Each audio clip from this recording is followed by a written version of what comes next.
함께 올려주시면 감사하겠습니다. 우리 인사 나누겠습니다. 샬롬.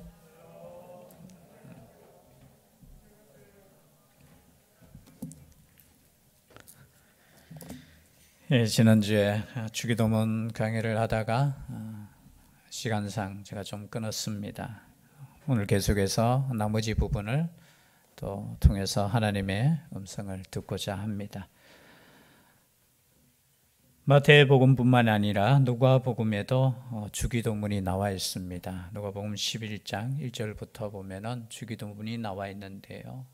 마태복음보다는 조금 짧게 간단하게 나와 있습니다. 집에 가셔서 한번 확인해 보시고요. 거기에 보면은 이 주기도문을 예수님께서 가르쳐 주신 배경이 나옵니다. 예수께서 한 곳에서 기도하시고 마치심에 제자 중 하나가 여짜오되 주여 요한이 자기 제자들에게 기도를 가르친 것과 같이 우리에게도 가르쳐 주옵소서. 제자 중 한 사람이 예수님에게 부탁하는 거예요. 지금 세례 요한이 당시에 또 한 종교의 분파로서 그들의 입장에서는 기도에 대해서 가르쳐 주었는데 예수님도 우리에게 기도를 가르쳐 주십시오. 당시의 유대인들에게는 여러 가지 믿음의 우리로 표현하면 파들이 있었습니다. 요즘도 무슨 파들이 있죠, 그죠? 있습니까, 없습니까?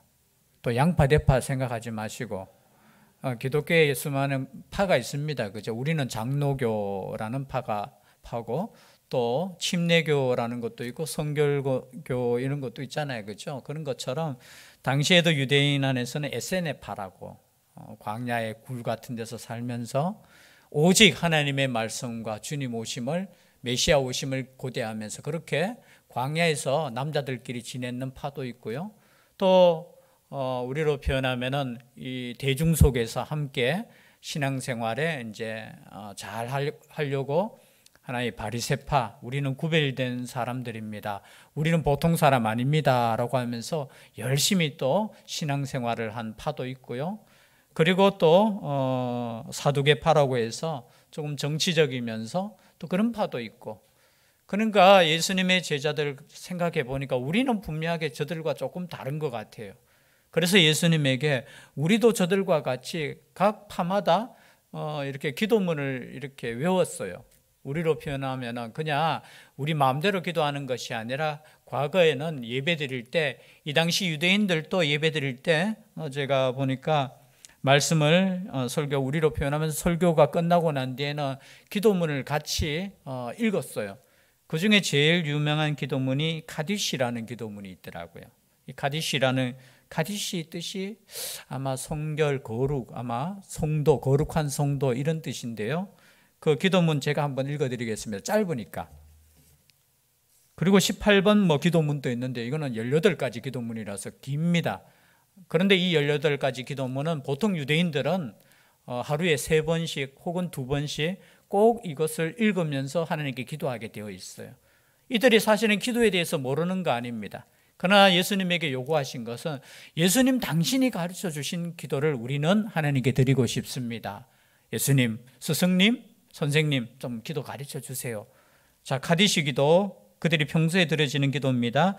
그분의 이름이 높여지고 거룩히 여겨지이다. 그분이 그분의 뜻에 따라 지으신 세상 안에서 그분이 자신의 나라 다스리심이 다스리게 하시길. 너희들의 생애에 그리고 너희들의 날들에 그리고 이스라엘 집안 전체의 생애에 신속히 그리고 조만간 그분의 위대한 이름이 영원에서 영원까지 찬양되소서. 이에 대해 말하라. 아멘. 정신없었죠? 그런데 들으시면서 약간 주기도문하고는 조금은 비슷한 부분, 하나님의 나라를 생각하면서 하나님께, 유대인들은 설교가 끝나면 다 같이 이 기도문을, 짧은 기도니까 같이 외우고 하나님께 기도 올렸다라는 거죠. 이것처럼 예수님 우리에게도 이러한 기도를 좀 가르쳐 주십시오라고 했을 때 예수님께서 우리에게 가르쳐 주신 기도입니다. 예수님의 기도가 아니고 주님이 가르쳐 주신, 우리를 통해서 우리가 너희들 이렇게 기도했으면 좋겠다라고 가르쳐 주신 기도문이 바로 주기도문이라는 거죠. 기도는 누가 들으시죠? 하나님이 들으셔요. 그런데 하나님이신 예수님께서 그분께서 이렇게 기도하라고 했으니까 이 기도가 중요합니까? 중요하지 않습니까? 중요합니다. 혹시 이 기도가 안 되시는 분 있다면 이 기도문을 주문 외우듯이 외우지는 말고요. 이 기도를 계속해서 반복해도 저는 괜찮다고 봐요. 왜냐하면 이 기도 속에 하나님께서 원하시는 모든 뜻의 기도가 있다라는 거죠. 비록 짧은 문장이고 짧은 언어로 이렇게 드려지지만 이 기도를 계속해서 또 어떤 분들은 이 기도를 100번 하고 1000번 했을 때 뭐 어떤 기적을 또 체험했다라는 분들도 있어요. 뭐 그것을 꼭 믿는다기보다 그만큼 기도가 중요하다는 겁니다. 지난주까지 우리가 살펴보았듯이 기도문의 내용은 이렇습니다. 먼저 하나님의 이름이 거룩히 여김을 받을. 하나님의 이름이 거룩히 여김을 받는다는 것은 무엇이라고 했죠? 우리가 그런 마음으로 살아야 된다는 거죠. 말만 우리가 기도를 그렇게 하면 안 된다고 했습니다. 내가 하나님의 영광을 위해서 그의 이름을 위해서 사는 인생이 되겠다고 결단하는 것이 바로 이 주기도라는 거죠. 그리고 두 번째 기도가 어떤 내용이었습니까? 나라가 임하시오며 뜻이 하늘에서 이루어진 것 같이 땅에서도 이루어지. 하나님의 그 뜻이 이 땅에서도 이루어질 수 있도록 우리는 기도해야 되고 또 하나님의 뜻이 우리를 통해서 이루어질 수 있도록 우리는 그렇게 살기로 결단하면서 기도해야 된다는 거죠. 아멘이시죠? 우리는 기도를 단순하게 하나님 그냥 하나님께서 이렇게 해주세요라고 그 소망 속에 하나님 이렇게 살 수 있도록 하나님 내가 기도합니다. 하나님의 영광을 위해서 하나님의 뜻을 위해서 내가 살기로 결단합니다라고 고백하는 것이 바로 이 기도라는 거죠. 그래서 얼마나 이 기도가 결단의 기도인지 몰라요. 쉽게 우리가 때로는 할 수 없는 기도일 수도 있어요. 그래서 과거 과거 하니까 또 어느 시대에 너무나 과거일 수도 있지만 어거스틴 그 시대에 AD 4세기 시대죠, 그죠? 그 시대에는 그 전에도 이 주기도문을 세례받기 전에 반드시 공부하도록 했습니다. 단순히 외우는 것이 아니라 이걸 철저하게 해서 세례받고 난 이후에 하나님의 자녀로서 하나님의 아들, 딸로서 이렇게 기도할 것을 가르쳤다라는 거죠. 그리고 11절에 보니까 세 번째 기도 내용이 있습니다. 오늘 우리에게 일용할 양식을 주시옵고. 제가 지난주에 우리에게 일용할 양식을 달라는 것은 우리 모두가 함께 일용할 양식으로 살아갈 수 있는 양식을 달라고. 그 결단은 뭐예요? 남는 것은 내가 나눌 수 있는. 또 이것을 더 이렇게 조금 확장시키면요, 우리로 표현하면 일용할 양식 하니까 오늘 밥 먹을 거 주세요. 사실은 우리가 밥 먹을 것을 위해서 직업을 가져야 되잖아요. 직장을 가져야 되잖아요. 일터를 가져야 되는 그 기도라는 거예요. 여러분, 우리가 일터를 위해서, 직장을 위해서, 우리의 사업을 위해서 기도하는 거 당연한 것입니다. 혹시나 이것을 세속적이고 이것을 세상적이라고 너무 생각하시면 안 돼요. 또 우리는 말씀을 잘 알고 있기 때문에 저 뒤에 이제 6장 그 뒤편에 보면은 먼저 그의 나라와 의를 구하라고 해서 먼저 나와 그 의를 구하기 때문에 나는 이 세상에서 나는 일 안 해도 하나님께서 먹여 살려주시겠지. 아니에요. 우리의 기독교는 그런 종교 아닙니다. 일용할 양식을 우리가 구했으면 일용할 양식을 위해서 우리는 땀 흘리는 믿음으로 살아야 된다는 거죠. 그래서 여러분, 우리가 양식을 위해서 기도하고 또 직장을 위해서 기도하고 우리를 미래를 위해서 기도하는 거, 이거 부끄러운 거 아니에요. 당연하게 기도하는 거예요. 여러분, 기도 내용이 참 그렇습니다. 어쩌면 지금 이후에 12절부터 죄 지은 자를 우리가 용서해 주고 그리고 우리가 시험에 들지 않고 이 영적인 부분보다 일용할 양식에서 구했다라는 거 의미가 있어요. 우린 육신을 가졌잖아요. 육신을 가졌기 때문에 일용할 양식이 필요합니까? 필요하지 않습니까? 필요합니다. 그런데 그것을 누구에게 구하는 것입니까? 하나님께 구하는 거예요. 그리고 내가 일용할 양식을 위해서 애쓰고 힘쓰겠습니다 라고 결단하는 것이 바로 이 기도라는 것입니다. 여러분, 일용할 양식을 위해서 기도하십시오. 우리뿐만이 아니라 우리의 이웃과 우리의 모든 이 땅에 사는 사람들이 하나님이 일용할 양식을 채워달라고 기도하셔야 됩니다. 그리고 이제 오늘 본문 12절이죠. 12절 다시 한번 읽겠습니다. 시작. 우리가 우리에게 죄 지은 자를 사해 준 것 같이 우리 죄를 사하여 주시옵고. 이제 죄에 대한 문제입니다. 여러분, 영적인 삶에 있어서 가장 중요한 것이 죄에 대한 문제잖아요. 이 죄에 대한 문제를 해결해야 되는데 어떻게 해결하느냐? 우리에게 죄 지은 자를 사하여 준 것 같이 우리 죄를 사하여 주시옵고. 여러분 본문 그대로 해석하면 이렇게 해석이 됩니다. 하나님, 우리의 죄를 용서해 주옵소서. 그와 동시에 우리도 우리에게 빚진 자들을 용서하겠나이다. 원문을 그냥 그대로 해석하면 하나님, 우리의 죄를 용서해 주옵소서. 여러분, 우리가 하나님을 믿고 예수 그리스도를 믿기 때문에 이미 우리는 죄의 용서를 받았습니까? 안 받았습니까? 받았습니다.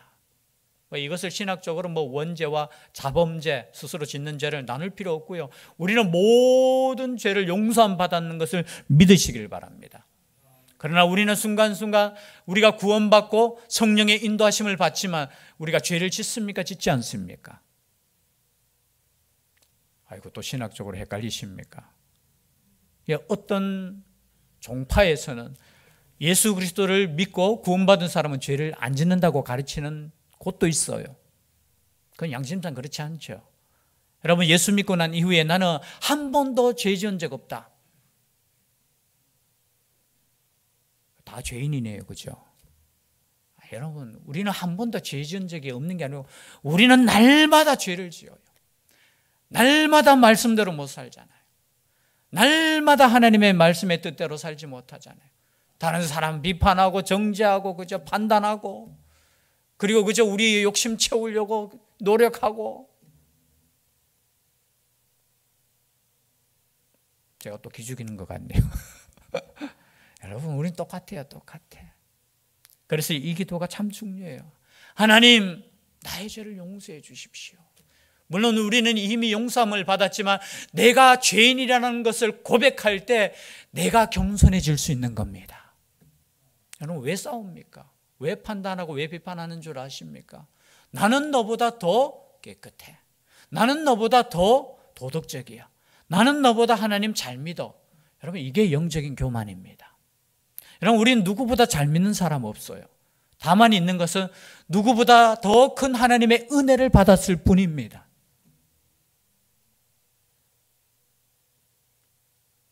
죄 많은 여인이 예수님께 나와서 향유를 깨뜨리며 그저 눈물로 그 발을 씻을 때 거기에 앉았던 바리새인의 평가는 어떤 평가였습니까? 저 죄인이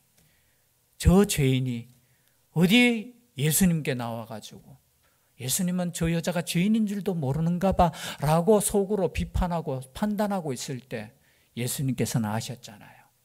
이 여자가 받은 은혜가 얼마나 큰지.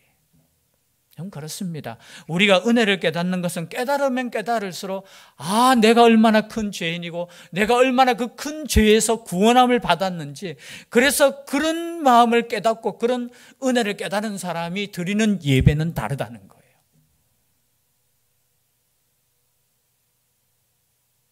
때로는 설교가 판단되어질 때 있잖아요. 오늘 찬양이 참 은혜스러웠습니다. 그러나 때로는 그저 삑살이 날 때도 있을 것이고, 여러분, 그것이 아니라 내가 이 자리에 나왔다는 것은 하나님의 은혜입니다. 정말 내 스스로 나올 수 없지만 하나님 정말 감사합니다. 나 같은 게 뭐라고. 그런 마음으로 나오는 사람들의 예배는 다를 거예요. 그래서 오늘 이 죄의 용서라는 것은 우리의 삶을 통해서 내가 누구인가를 날마다 깨달아라는 거죠. 내가 누구인가. 나는 영적으로 죄인인데 하나님의 은혜로 구원받은 백성이라는 것을 날마다 우리는 고백해야 될 줄 믿습니다. 여기서 벗어나면 어떻게 되느냐면 율법적으로 되는 거예요. 나는 남들보다 기도 더 많이 해요. 난 남들보다 더 헌신해요. 난 남들보다 더 충성해요. 그것이 자신의 의가 될 때 이 당시에 예수님이 그렇게 싫어했던 바리새인이 될 수 있다는 거예요. 그러나 날마다 우리가 내가 죄인인 것을 고백하고 하나님 나의 죄를 용서해 달라고 이렇게 기도할 때 하나님 나의 참모습을 발견하게 되고, 또 어떻게 동일하게 옆에 있는 형제의 잘못도 용서할 수 있다는 겁니다. 여러분, 예수님의 십자가를 믿는다는 것은 무엇입니까? 예수님께서 죄가 있으신 분입니까? 아니잖아요. 철저하게 그분은 하나님이시고, 그런데 그분은 누구든지 정죄할 수 있는 분이, 왜? 죄가 없으신 분이니까. 그런데 예수님조차도 십자가에서 그냥 죽으셨어요. 그리고 용서해 달라고 기도하시면서 죽으셨다라는 겁니다. 우리는 십자가를 진다고 하잖아요. 십자가의 길을 간다고 하잖아요. 그 십자가의 길이 무슨 길입니까? 용서의 길이잖아요. 그래서 예수님의 그 십자가를 깨달은 사람은 용서할 수 있다라는 겁니다. 오늘 이 기도 드릴 때 여러분, 우리가 우리에게 죄 지은 자를 사하여 준 것 같이 우리 죄를 사하여 주시옵고. 참 어려운 기도잖아요. 저도 이 기도할 때마다 혹시나 내 마음속에 아직까지 용서하지 못한 혹시 누군가가 있다면 하나님 용서해 주십시오. 용서의 마음을 달라고 우리는 기도해야 됩니다. 왜냐하면 그 용서의 마음이 회복되어질 때 하나님께 온전히 설 수 있는 것입니다. 우리도 양심이 있잖아요. 내가 벽이 있는데 그저 하나님과의 그 관계 속에서 벽을 느낀다는 거죠. 마치 자녀가 죄를 지으면 어떻습니까? 자녀가 죄를 지으면 엄마 아빠 눈치 이렇게 보잖아요. 여러분 눈빛만 봐도 이제 알잖아요. 요놈이 무슨 잘못했는가. 물론 뻔뻔한 녀석도 있겠지요. 그런데 보통 사람이 어떻게 해요? 죄를 지으면 이렇게 눈치 보듯이 마찬가지예요.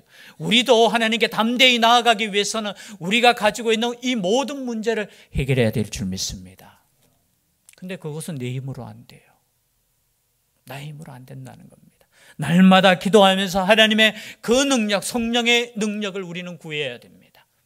내가 마음이 넓어서 내가 믿음이 좋기 때문에 모든 사람을 용서할 수 있고 내가 하나님께 나아갈 수 있는 거 아니에요.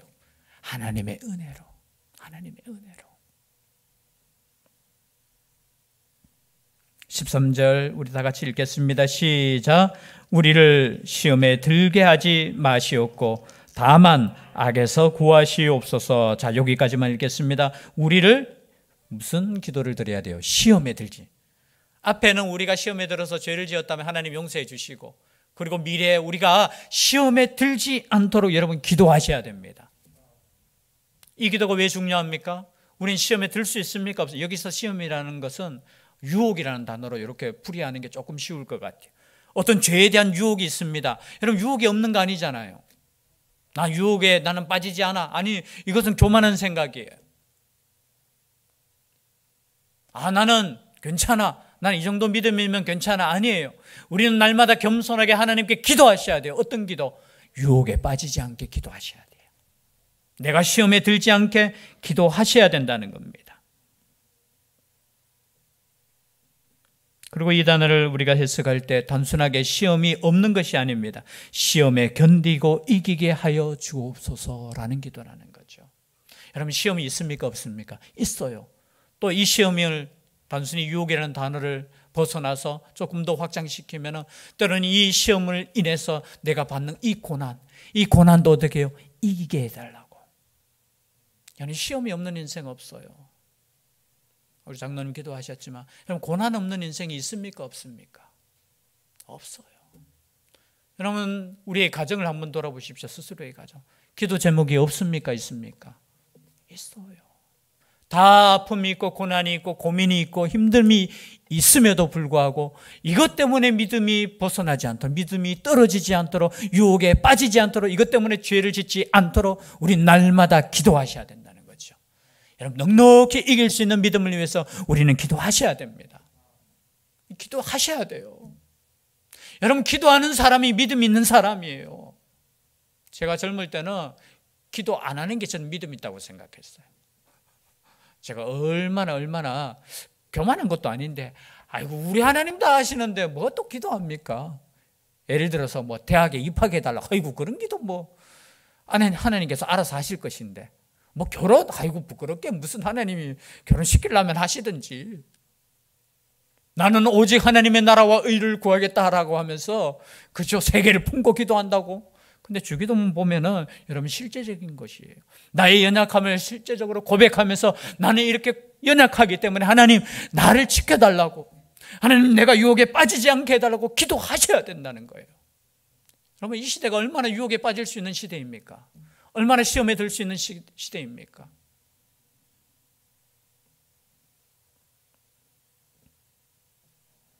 그리고 이 시험에 들게 하지 마시옵고 다만 악에서 구하시옵소서. 자, 어떤 분들은 이 기도가 한 기도라고 주장하시는 분도 있고 이 기도가 두 가지라고 주장하시는 분도 있어요. 아까 조금 전에 말씀드린 어거스틴 그분은 이 기도는 두 가지 종류다. 시험에 들지 않게 하는 거고 또 한 가지는 악에서 구해달라는 거. 우리가 죄 짓지 않게 해달라는 이건 다른 것이다 라고 구분하기도 하고요. 칼빈 선생님은 이것은 똑같은 기도다. 저는 제가 그냥 했을 때 전 구분하는 거 별로 안 좋아해요. 똑같아요. 여러분, 유혹에 빠지지 않는 거와 악에서 구원받는 거 똑같은 의미잖아요. 내가 죄에 빠지지 않는 거. 여러분, 내가 죄에 빠지지 않기 위해서는 기도하셔야 된다는 거예요. 이 기도는 어쩌면 우리의 기도 중에 가장 중요한 기도일 수 있어요. 그리고 이것을 해석할 때 헬라 원문에는 악한 자로 이렇게 해석이 돼요. 그러니까 악한 자로부터 구하시옵소서. 여러분, 악한 자가 누굽니까? 우리가 악한 자 하면 세상에 옆에 있는 사람 보면서 저 나쁜 사람. 그게 아니고 여기서 악한 자는 사단을 의미해요. 마귀를 의미한다는 겁니다. 우리를 유혹에 빠지게 하고 우리를 죄짓게 하고 우리를 때로는 방탕하게 하고 우리를 간음하게 하고 우리를 술 취하게 하는 그 사탄. 여러분, 그 악한 세력을 인정하셔야 돼요. 끄떡끄떡 하시는 분이 좀 없는 것 같아서. 여러분, 마귀가 있습니까 없습니까? 성경에 사탄이 있습니까 없습니까? 자, 묻겠습니다. 귀신이 있습니까 없습니까? 있어요. 여러분, 귀신이라는 것을 우리 조상들이다 이렇게 생각하시면 안 돼요. 성경적인 귀신은 사단, 그것을 따르는 타락한 천사들, 영적인 존재를 의미하는 거예요. 그래서 제가 옛날에 설교할 때 제사 지내면은 그 사탄의 쫄개들, 마귀가 귀신들이 들어온다고 이야기했잖아요. 들어올 수 있는 거예요. 왜냐하면 그것을 영접하는 행위잖아요. 맞죠? 안 그렇습니까? 만약에 우리 할아버지가 귀신이 돼서 오신다면 저는 밥 한 그릇 이렇게 차려드리겠어요. 혹시 먹을 수 있다면. 아니요, 성경적인 그런 거 아니에요. 성경적으로 귀신, 사탄은 영적인 존재인데 인간을 하나님과의 관계 속에서 이렇게 멀어지게 하는 거예요. 분열시키는 거예요. 분열의 영이에요. 다툼의 영이에요. 음란의 영이에요. 죄짓게 하는 영이에요. 그 영을 위해서는 어떻게 해야 됩니까? 우리는 그 영을 사랑해서는 안 돼요. 어떻게 해요? 그 영을 대적해야 되는 겁니다. 기도하셔야 된다는 거예요. 여러분, 내가 그냥 이렇게 살아갈 때 하나님 그냥 이렇게 살아가는 거예요. 나를 넘어뜨리기 위해서 수많은 유혹의 존재가 있다라는 거예요. 여러분, 믿음이라는 것을 그냥 편안하게 생각하시면 안 됩니다. 우리는 날마다 깨어 있어야 돼요. 그래서 예수님께서도 말씀하셨잖아요. 그 십자가 지시기 전에 그 졸고 있는 제자들을 향해서 시험에 들지 않게 깨어 기도하라는 거예요. 여러분, 시험에 들지 않기 위해서는 뭘 하라고요? 기도하라는 거예요. 기도하라는 거. 어쩌면 이 기도는 영적인 기도예요. 굉장히 이게 제가 주기도문을 봤을 때 이건 전투적인 기도예요. 영적인 전투, 싸움과 같은 거예요. 사단은 끊임없이 우리를 기도하지 못하게 할 거예요. 그냥 그렇게 살아가게 할 거예요. 세상과 짝하면서 그렇게 편안하게 살아가라 할 거예요. 그냥 세상 근심 속에서 살아가라 할 거예요. 그러나 그것보다 더 중요한 것은 우리의 영적인 문제, 죄의 문제, 악의 문제, 이 문제를 가볍게 여기지 말라는 거예요. 여러분, 악에서 구해달라는 이 기도, 간절한 우리의 기도가 되어야 될 줄 믿습니다. 그리고 마지막에 갈로천 부분 다 같이 읽겠습니다. 시작. 나라와 권세와 영광이 아버지께 영원히 있사옵나이다. 아멘. 자, 마지막에 보면 갈로를 이렇게 쳐놨어요. 이 갈로 친 성경에 보면, 성경 읽다 보면 갈로 쳤는 부분이 있어요. 이건 뭔가라고 하는데 쉬운 거예요. 성경에 원본이 남아 있습니까? 남아 있지 않습니까? 원본은 없어요. 즉 말해서 마태가 기록한 이 원본은 지금 없어요. 누가 혹시나 모르겠어요. 이렇게 가지고 있는지는 모르겠지만 없어요. 대부분 우리가 가지고 있는 것이 뭐냐면 사본. 이 원본을 우리가 필사해가지고 다 이렇게. 근데 이 사본을 보다 보면은 어떤 마태복음 그 사본에는 이것이 있고 어떤 사본에는 없다라는 거예요. 그래서 갈로를 쳐놓고 어떤 사본에는 이것이 있고 어떤 사본에는 있습니다. 예를 들어서 이런 경우가 있을 수 있잖아요. 자, 마태복음을 이렇게 필사를 했습니다. 똑같이 이렇게 했는데 어떤 분이 요 뒤에 부분은 요 부분이 있었으면 좋겠다. 설교하려고 이렇게 적을 수도 있고 이게 조금은 달라요. 또 예수님께서 마태를 통해서 이렇게 말씀해 주셨는데 그것을 이렇게 기록하다 보면, 그러니까 원본은 똑같은데 우리가 이렇게 필사하다 보면은 조금은 다를 수 있어요. 그래서 어떤 사본에는 이것이 있고 어떤 사본에는 이것이 없고, 그래서 여러분 성경이 뭐 완벽하다 하는 거, 원본이 완벽하다는 거예요. 그리고 이 부분은 있어도 되고 없어도 되는 부분이지만 있는 것이 더 좋겠다라는 것이죠. 그래서 헬라어 어떤 사본에는 이 본문이 있는데요. 나라와 권세와 영광이 아버지께 영원히 있사옵나이다. 우리로 표현하면 송영이라고 합니다. 하나님을 높이는 찬양. 그래서 우리가 기도 끝날 때는 항상 어떻게 해요? 하나님을 찬양하는 거예요. 그 찬양의 내용이 어떤 내용입니까? 왜냐하면 앞에 보면 호티라는 헬라어가 이렇게 붙어 있어요. 그것을 해석하면은 왜냐하면 옛날에는 어떻게 우리가 했습니까? 대개, 이 대개가 무슨 뭐 영덕 대개인지, 그래서 저도 막 이렇게 찾아보고 이 대개가 뭔지, 원래는 이것을 사실은 우리나라 성경을 가장 먼저 번역이라고 하죠. 사본도 아니고 이제 우리나라 말로 번역할 때 제일 첫 번째로 번역된 부분이 이 주기도문 부분이에요. 쿠즐라프라는 이 선교사님께서 우리나라 말로 이렇게 번역을 했는데요. 거기에 보면은 그걸 기준으로 해서 또 우리나라 이수정이라는 분일 거예요, 아마.